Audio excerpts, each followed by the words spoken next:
Assalamualaikum warahmatullahi wabarakatuh. Pada kesempatan kali ini kita akan belajar mengetahui tentang sejarah perkembangan kaligrafi dalam dunia Islam. InsyaAllah pada kesempatan ini kita akan membahas atau membincang tentang pertumbuhan dan perkembangan kaligrafi sejak masa Islam datang atau pada masa Rasulullah sampai kepada masa kejayaannya. Sebagaimana kita ketahui, kaligrafi menjadi salah satu bagian seni dalam Islam yang sangat ditekuni dan sangat diminati oleh para umat manusia, tidak hanya dalam hal-hal ibadah, tetapi juga menjadi salah satu seni budaya dalam masyarakat tertentu. Pada kesempatan kali ini kita akan belajar tentang perkembangannya, mulai dari awal lahirnya kaligrafi. Sebagaimana kita ketahui bahwa tulisan di Timur Tengah atau di Jazirah Arab itu sudah berkembang sebenarnya, sudah ada sebelum datangnya Islam. Ya. Tradisi tulis itu sudah ada sekitar 1.500 tahun sebelum, 10 abad setengah. Sejak sebelum datangnya Islam. Ya, ada dua aksara yang paling terkenal, yaitu musnad dan nabati. Ini sudah berkembang di masyarakat Arab. Walaupun kita kenal masyarakat Arab itu nomaden, dia tidak menempati satu tempat, tapi dia berpindah-pindah ke tempat-tempat, dari satu tempat ke tempat lainnya. Bukan berarti mereka tidak mewariskan tradisi tulis, tetapi tidak dominan, dan mereka lebih fokus kepada tradisi lisan. Nah, ini dapat diambil contoh pada masa di Aceh misalnya, pada masa kerajaan Aceh sebelum abad ke-18 atau 17, hikayat Aceh itu lebih banyak ditutur. Jadi mewarisi tradisi lisan, bukan tulisan. Yang ditulis itu adalah kitab-kitab agama atau kitab-kitab prosa. Jadi hikayat dituturkan atau disampaikan secara lisan. Itu bukan berarti hikayat lahir pada setelah abad 18, tapi sudah ada tradisi sebelumnya, hanya saja tidak ditulis. Nah, sehingga tradisi tulis pada masa itu untuk tulisan Arab itu sangat lamban, ya, sebelum hadirnya Islam.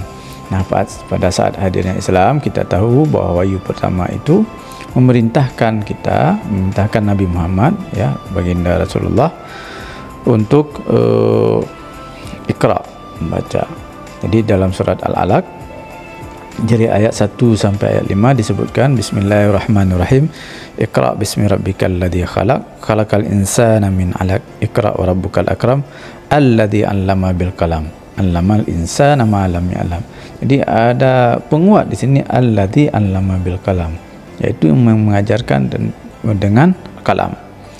Nah, ada surat lainnya juga, surah Al-Qalam, ayat pertama itu menyebutkan nun wal qalami wa ma yasturun. Jadi di sini ada satu kaligrafi indah yang ditulis, ada dua, satu di atas tentang Iqra dan satu lagi kaligrafi indah yang ditulis tentang ayat tersebut. Nah, ini awal perkembangan. Jadi pada masa Nabi sudah ada tradisi tulis, ya, sudah ada. Jadi khat apa yang digunakan, tulisan apa?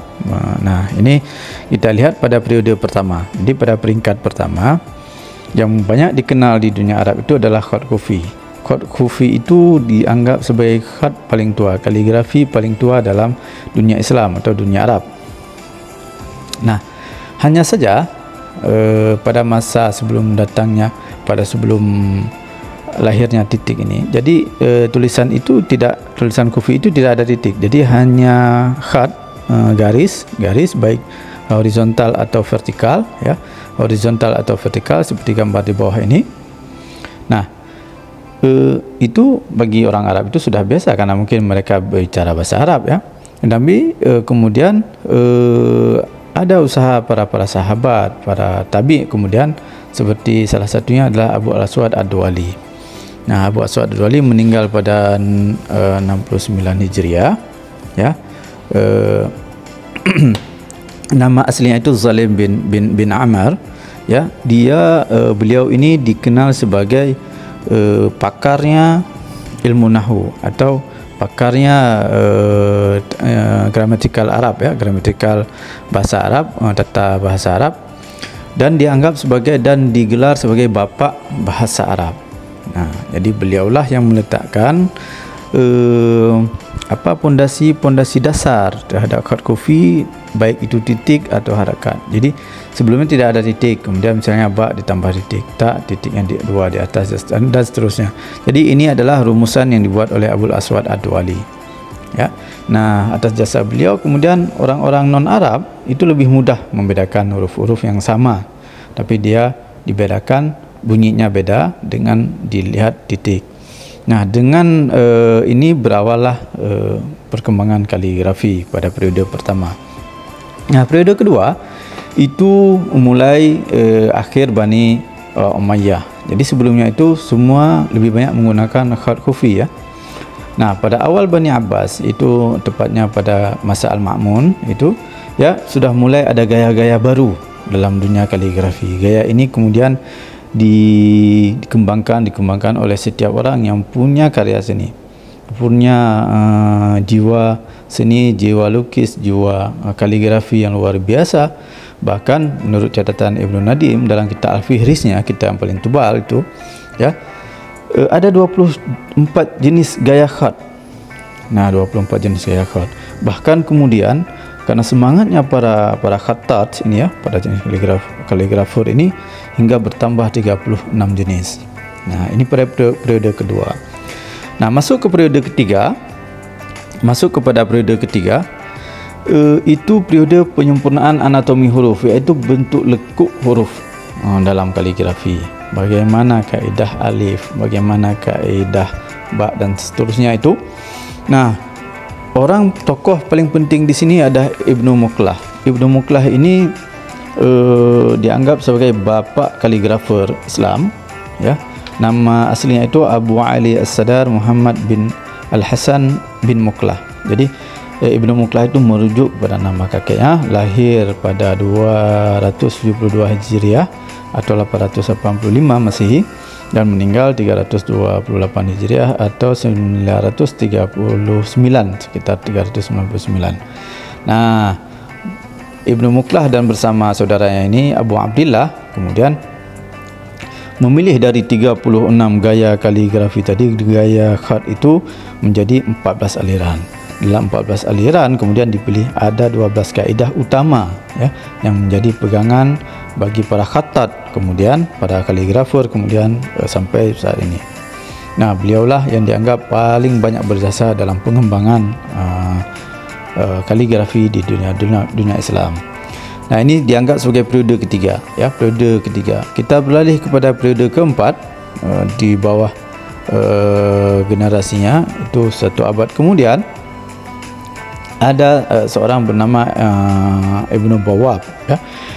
Ibnu Bawwab ini meninggal 413 Hijriah. Ini kemudian beliau mengembangkan pola-pola khat yang dimiliki oleh Ibnu Muqlah tadi, unsur-unsurnya itu kaedah-kaedah, dalam bentuk penambahan untuk memperindah, ya, unsur-unsur zukhrufah atau hiasan di dalam kaligrafi. Nah, ini yang kemudian yang dikembangkan di dalam dinding-dinding masjid atau hiasan-hiasan, sehingga dia memperindah, ya, elemen dan eksperimen. Jadi di sini ekspresi tentang tadi hiasan-hiasan itu dikembangkan. Nah, memang tidak semua khat yang digunakan hiasan, ya, tidak semua khat, tidak semua kaligrafi, dan bagaimana kaedah-kaedahnya itu di sini di paling bawah saya sudah cantumkan untuk di-download bukunya secara gratis, bagaimana kaedah penggunaan hiasan zukhrufah itu dalam kaligrafi, dalam khat.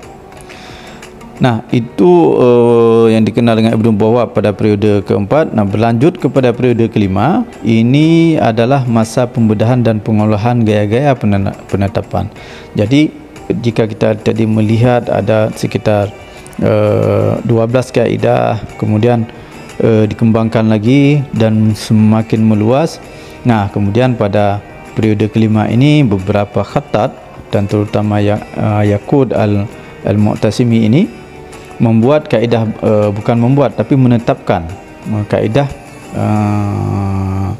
yang disebut dengan al-aqlam sittah, yang ini digunakan oleh kita, ya, yaitu sulus, naskhi, raihan, muhakkak, tauqi' dan rik'ah. Nah, tadi kita bicara tentang kufi, kenapa tidak masuk di sini? Nah, ini penetapannya dalam kaedah-kaedah yang berkembang tadi yang sekian banyak, tetapi kufi sendiri sudah punya kaedah tertentu. Nah, Yakut kemudian dia mengembalikan hukum-hukum yang saya sebut tadi berkembang sangat luas. Kemudian dia mengembalikan hukum-hukum yang dibuat atau kaedah-kaedah dibuat oleh Ibnu Muqlah dan Ibnu Bawwab kepada kaedah yang baku. Jadi dia bukan tidak boleh, tetapi boleh dikembangkan, tetapi kaedah dari dasarnya harus ada bagi para pelajar atau bagi seseorang yang ingin mengembangkan nakhat itu. Nah, di samping ini sudah ada beberapa contoh, ya. Kita bisa melihat dia walaupun dikembangkan tapi ada kaedah utamanya. Ada pondasi utamanya. Nah, ini periode kelima dalam pengembangan kaligrafi Arab. Nah, ada satu lagi, ini periode terakhir yang mungkin nanti ini dari kaedah bahasa Arab, ya. Nanti ada kaligrafi kontemporer. Nah, periode ke-6 ini kita mengenal ada kaya khat atau kaligrafi ta'liq, nasta'liq dan syikateh. Nah, ini adalah kaligrafi yang sebenarnya mirip dan hampir sama dengan Farisi atau Farsi. Nah, ini dikembangkan di Iran atau Persia pada masa itu, atau pada masa abad 6 dan 7 Hijriah. Kemudian dia berkembang sesuai dengan perkembangan Islam kemudian berkembang. Nah, kita bisa lihat misalnya di sudut ini adalah syikateh, kemudian ada ta'liq dan nasar. Ini hampir sama dengan Persia, hanya saja dia ada beberapa kaedah-kaedah yang ditambahkan. Nah, ada 6 periode yang kita kenal di dalam dunia kaligrafi. Kemudian kaligrafi itu berkembang sangat luas sekali. InsyaAllah kita akan bertemu pada episod lainnya tentang periode kaligrafi kontemporer dan kaligrafi lainnya. Terima kasih atas perhatiannya. Assalamualaikum warahmatullahi wabarakatuh.